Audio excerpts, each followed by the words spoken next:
2025 যারা এসএসসি পরীক্ষার্থী আছো তোমাদের জন্য এই 5 রিলেটেড পাওয়ারের অঙ্কগুলো অনেক গুরুত্বপূর্ণ। দেখো এই প্রশ্নটা সিলেট বোর্ড 2024 সালে আসছে, এমনকি আরো অন্যান্য বোর্ডে এই প্রশ্নগুলো প্রতি বছরই আসে।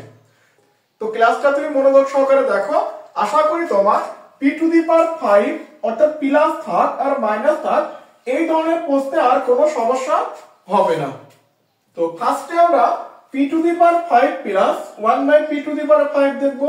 যদি মাঝখানে প্লাস চিহ্ন থাকে তাহলে আমরা এই মানটা বা এই সূত্রটি লিখে দেব।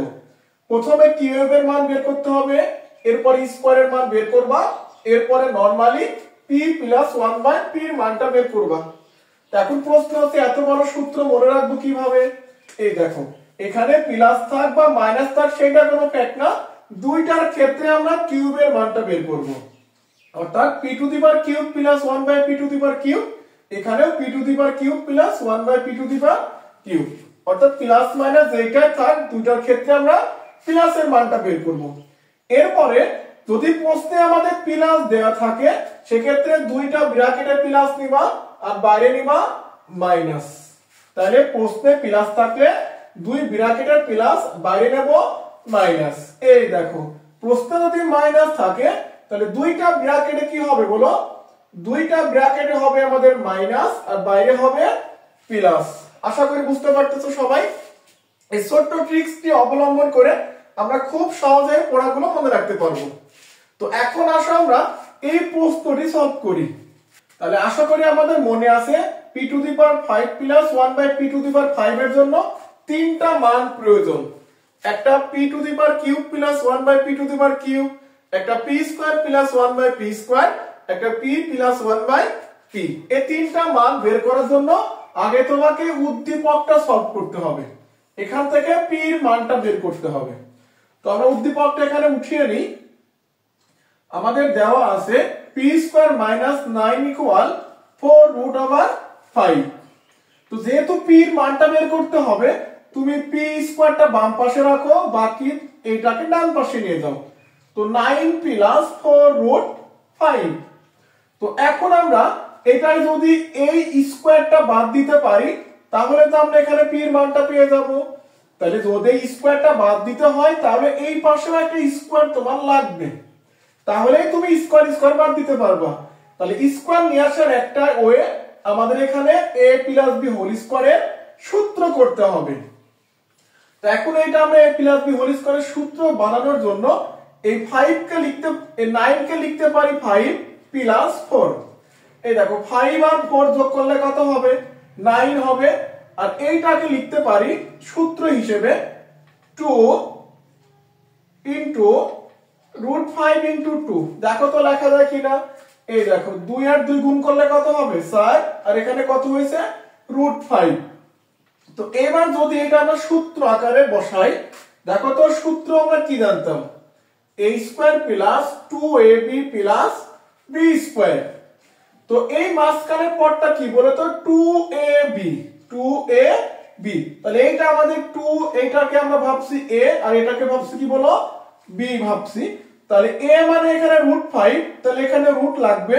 তো এইখানে একটা রুট বসাও আর রুটকে ভ্যানিশ করার জন্য একটা স্কয়ার দিয়ে দাও। এই দেখো √² বাদ যায় শুধু 5ই থাকবে। তাহলে এটা হয়ে গেল a² + 2ab + b²। তো b² মানে 4 কে লিখতে পারি আমরা 2²। আশা করি বুঝতে পারতেছো। a² + 2ab + b², অর্থাৎ এটা সূত্র হয়ে যাবে কি বলো? a + b তার হোল স্কয়ার। খুবই সহজ প্রসেস, একটু মনোযোগী হও। আমরা ফার্স্টে 9 কে লিখছি এখানে 5 আর 4 আকারে। যেহেতু আমরা এখানে a মানে √5 পেয়েছি তো রুট লাগবে, তো এখানে রুট দিয়েছি। রুটকে ব্যালেন্স করার জন্য একটা স্কয়ার নিয়েছি আমরা, তাহলে এটা কে ভাবছি। দেখো a² + 2ab, b মানে কি ছিল? 2 ছিল, এই জন্য আমরা 4 কে লিখছি 2²। তাহলে সূত্র কি হবে? a + b তার হোল স্কয়ার। আর বাম পাশে ছিল আমাদের p²। তো এখান থেকে যদি আমরা স্কয়ার ভ্যানিশ করি তাহলে আমরা p এর মান পেয়ে যাব √5 + 2। এই দেখো আমরা p এর মান কত পেয়েছি বলো তো ভাইয়া? √5 প্লাস 2 পেয়েছি। তাহলে আমরা যেহেতু p এর মানটা পেয়ে গিয়েছি, এখন আমরা বাকি মানগুলো বের করে নিতে পারবো। তাহলে আশা করি মনে আছে আমাদের প্রশ্নে তিনটা মানের দরকার ছিল। তাহলে p পেয়েছি, এখন আমরা 1/p এর মানটা বের করব। এই দেখো আমরা আবার লিখে দিচ্ছি এখানে যে p পেয়েছি আমরা √5 প্লাস 2। তাহলে বলো তো 1/p এর মান কত হবে? যদি p এর মান √5 প্লাস 2 হয়, 1/p এর মান কত হয়? আমরা গত ক্লাসে তোমাদের শিখিয়েছিলাম যদি 1/ এই মানটা বের করতে বলে শুধু মাঝের চিহ্নটা চেঞ্জ করলেই হয়ে যাবে। সেক্ষেত্রে অ্যান্সার হবে √5 মাইনাস 2। আশা করি তোমাদের মনে আছে গত ক্লাসে শিখিয়েছিলাম 1/, এই মানটা বের করতে বললে বা 1/p বললে শুধু মাঝের চিহ্নটা চেঞ্জ করে দিবা। তাহলে 1/p জানো, তুমি এখানে p এর মান জানো, দুইটা যোগ করে দেই আমরা। তাহলে সুতরাং p প্লাস 1/p। তো p এর মান জানি কি বলো তো? √5 প্লাস 2, √5 প্লাস 2। আর 1/p এর মান কি জানি বলো তো? √5 মাইনাস 2, √5 মাইনাস 2 জানি আমরা। তো যদি এখান থেকে প্লাস 2 মাইনাস 2 ভ্যানিশ করে দাও, √5 যোগ করলে হবে 2√5। তাহলে √5 আর √5 যোগ করলে কত হবে? 2√5। এই দেখো আমরা আমাদের প্রয়োজনীয় একটি মান বের করা হয়ে গেছে।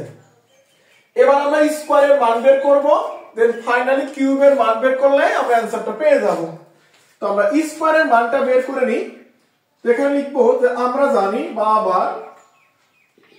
আবার p square plus 1/p square. তাহলে বলো তো এই অনুসিদ্ধান্তটা আশা করি মনে আছে। a square plus b square অনুসিদ্ধান্ত a plus b whole square minus 2ab। এখানে শুধু ab এর জায়গা p আর 1/p আছে। তাহলে আমাদের অনুসিদ্ধান্তটি হবে p প্লাস 1/p তার হোল স্কয়ার মাইনাস 2ab। তো এখানে যদি আমরা p প্লাস 1/p এর মান 2√5 টা বসিয়ে দিই, 2√5 যদি বসিয়ে দিই মাইনাস 2, p আর p ভ্যানিশ।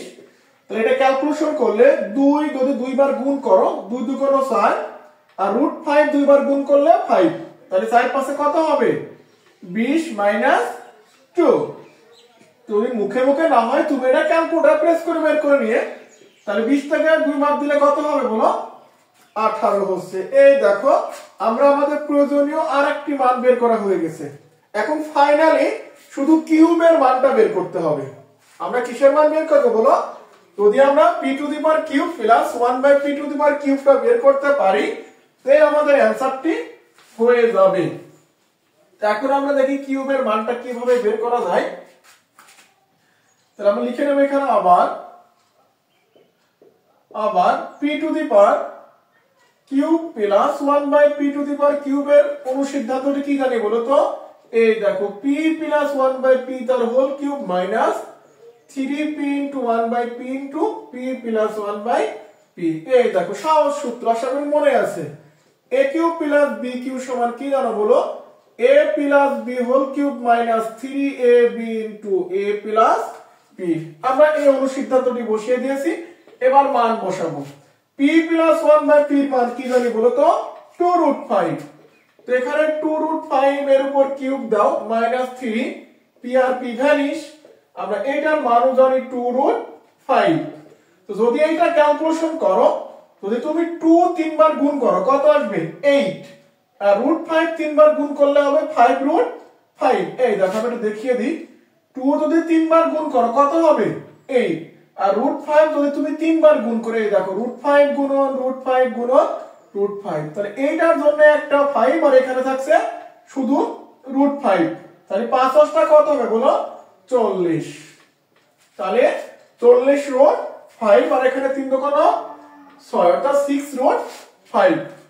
আশা করি ক্যালকুলেশনটা বুঝতে পারছো। যদি এটা 40 থেকে 6 বাদ দাও তাহলে হবে 34√5। তাই এখন বলো তুমি কি তোমার প্রয়োজনীয় তিনটা মান তুমি পেয়েছো?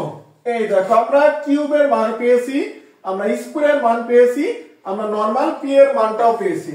এবার তিনটা মান বসাই দিলে অবশ্যই আমরা এটা রেজাল্ট পেয়ে যাব 610√5। তো এখন আসলে আমরা মানটা বসিয়ে দিই। তো আমরা এখানে লিখে নিই যে বাম পক্ষ, যেহেতু আমাদের বাম পক্ষ সমান ডান পক্ষ প্রমাণ করতে হবে, বাম পক্ষ p to the power 5 plus 1 by p to the power 5। তো এটার মানে আমরা কি জানি বলো তো? এটার মানে আমরা জানি p টু দি পাওয়ার, আমরা এই দিকেটা মুছে নিই, এখানে আসবে, এখানে লিখতে পারবো আমরা p to the power cube plus 1 by p to the power cube into p square plus 1 by p square minus p plus 1 by p। তো এখন বলো এটার মান তুমি কত পেয়েছো? 34√5 গুণন p স্কয়ারের মান কত পেয়েছো বলো তো?